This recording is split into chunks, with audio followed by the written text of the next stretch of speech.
अस्सलाम वालेकुम। जैसे कि आप देख रहे हैं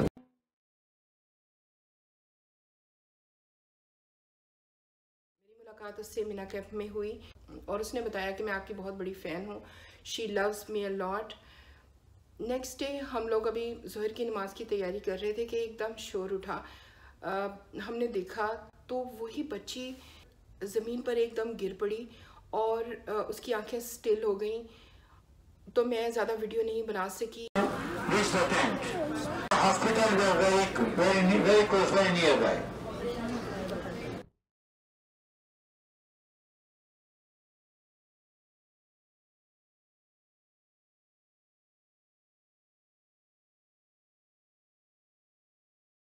फर्स्ट ऑफ ऑल जो मेरे माइंड में ख्याल आया वो ये था कि मुझे शिफा के लिए जो भी सूरह याद थी मैंने पढ़कर उस पर फूंकी और दिल से दुआ की कि अल्लाह ताला इसको ज़िंदगी दे, सेहत दे।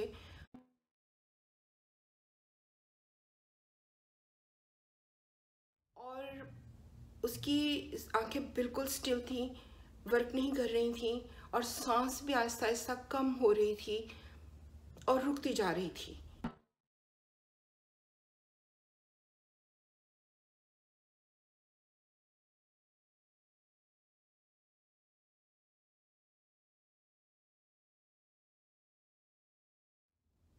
मैं बहुत स्केर्ड हो गई और फिर वहाँ हमारे कैंप में एक डॉक्टर भी थी जिसने उसको देखा और उसका ट्रीटमेंट शुरू किया। उसको आर्टिफिशियल सांस देना और बहुत ज़ोर ज़ोर से उस पर पंचिंग करना और फिर बहुत मेहनत की। तो थोड़ी जदोजहद के बाद तो आहिस्ता आहिस्ता उसने सांस उसकी इम्प्रूव हुई और फिर आहिस्ता आहिस्ता उसने थोड़ा रिस्पॉन्स भी देना शुरू कर दिया।